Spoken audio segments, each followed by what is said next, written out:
Rahim. Bonjour tout le monde.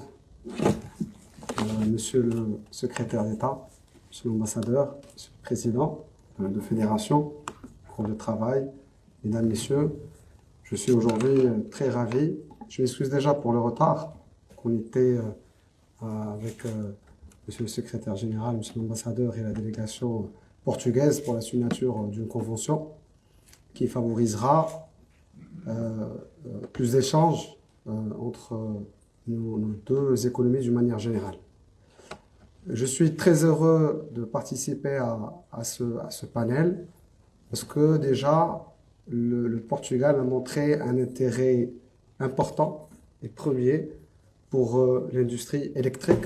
On a eu le plaisir d'échanger avec monsieur l'ambassadeur à ce sujet. Et il est de nos valeurs de forcément nous intéresser à ceux qui s'intéressent à nous. Nous pensons clairement que le Portugal a tout intérêt à s'intéresser à une économie marocaine aujourd'hui qui présente plus qu'un intérêt. Nous sommes aujourd'hui un pays en pleine croissance avec une vision très claire et qui offre des opportunités d'investissement qui sont énormes. Avant de parler de la mobilité, quelques mots sur le secteur électrique, ou plutôt la FENELEC. La FENELEC aujourd'hui est une fédération qui représente trois secteurs: le secteur de l'électricité, le secteur du renouvelable et le secteur de l'électronique. Nous comptons quelque chose comme 300 membres. Et aujourd'hui, nos membres ont un chiffre d'affaires cumulé de pratiquement 40 milliards de dirhams. Donc ça fait l'équivalent de 4 milliards d'euros de chiffre d'affaires.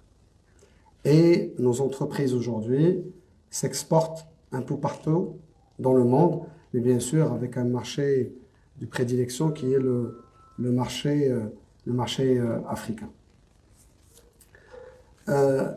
Pourquoi aujourd'hui le secteur de l'énergie ou notre secteur présente un intérêt? Parce que tout simplement nous pensons que l'avenir de l'énergie, d'une manière générale, sera électrique. Et donc, ça présente pour nous un avantage qui est réel. Alors, il n'y a pas que ça. Il y a le fait aujourd'hui que une voiture sur deux, à partir de 2030, sera électrique en Europe. Donc, ça, c'est un fait. Là, les lois en Europe poussent pour qu'il y ait plus de voitures électriques, de plus en plus. Et nous pensons que c'est cette même vague qui est en train d'arriver en Europe viendra forcément au Maroc. La seule chose, c'est que ça viendra beaucoup plus vite que ce que nous pensons. Et d'où l'intérêt que nos entreprises marocaines, en partenariat avec les entreprises portugaises, ou d'autres qui le souhaitent, investissent immédiatement dans ce secteur. Parce qu'on ne va pas nous attendre. Le client, quand il décidera d'acheter un moyen, une mobilité électrique, il ne va pas nous attendre qu'on vienne, qu'on investisse et qu'on se mette à jour.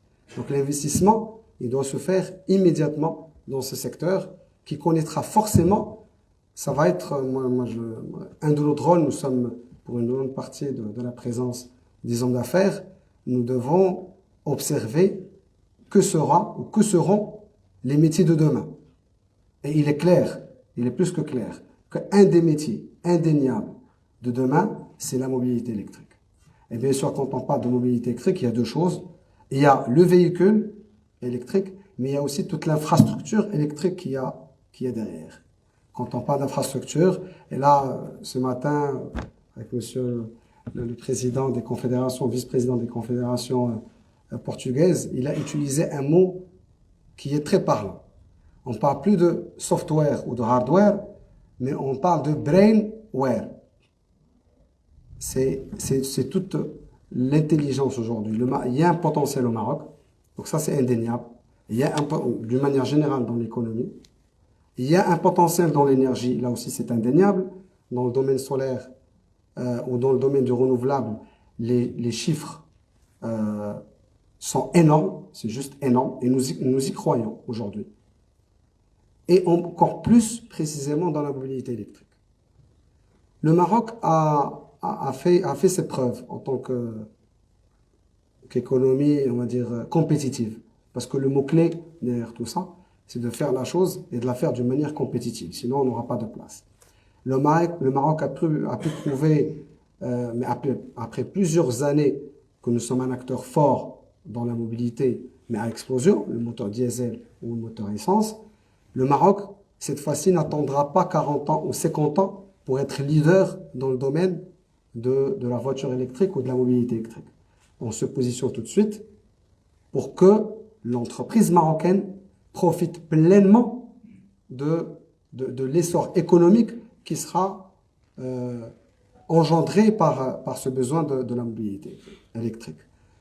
La question, c'est comment on va le faire et avec qui on va le faire. Moi, personnellement, pour avoir échangé à plusieurs reprises avec nos cousins portugais, là je reprends aussi une appellation de nos amis portugais, l'entreprise portugaise est très proche de l'entreprise marocaine en termes de valeur.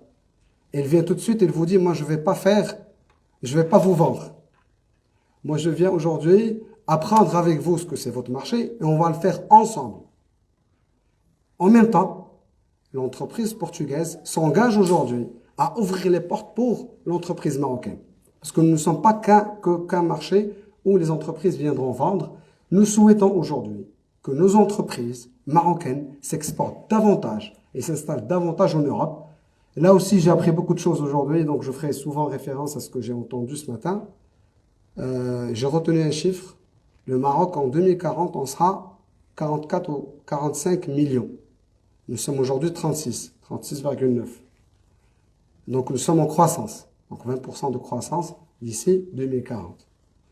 Ce n'est pas forcément le cas des pays européens qui sont, malheureusement pour eux, ils sont en récession. Donc il y a une vraie complémentarité qui devrait s'installer.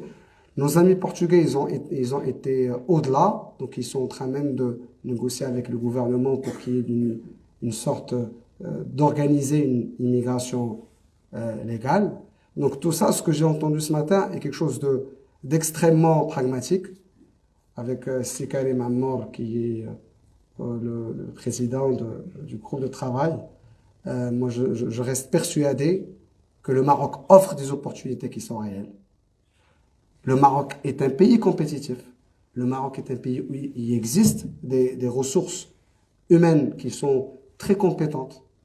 Le Maroc regorge d'entreprises marocaines qui sont à la pointe de l'organisation, à la pointe de ce qui se fait aujourd'hui de meilleur en termes de management. Je pense que, et bien sûr, bien évidemment, nous sommes dans un marché, nous sommes à la porte de l'Afrique. Sa Majesté nous a montré le chemin il y a quelques années.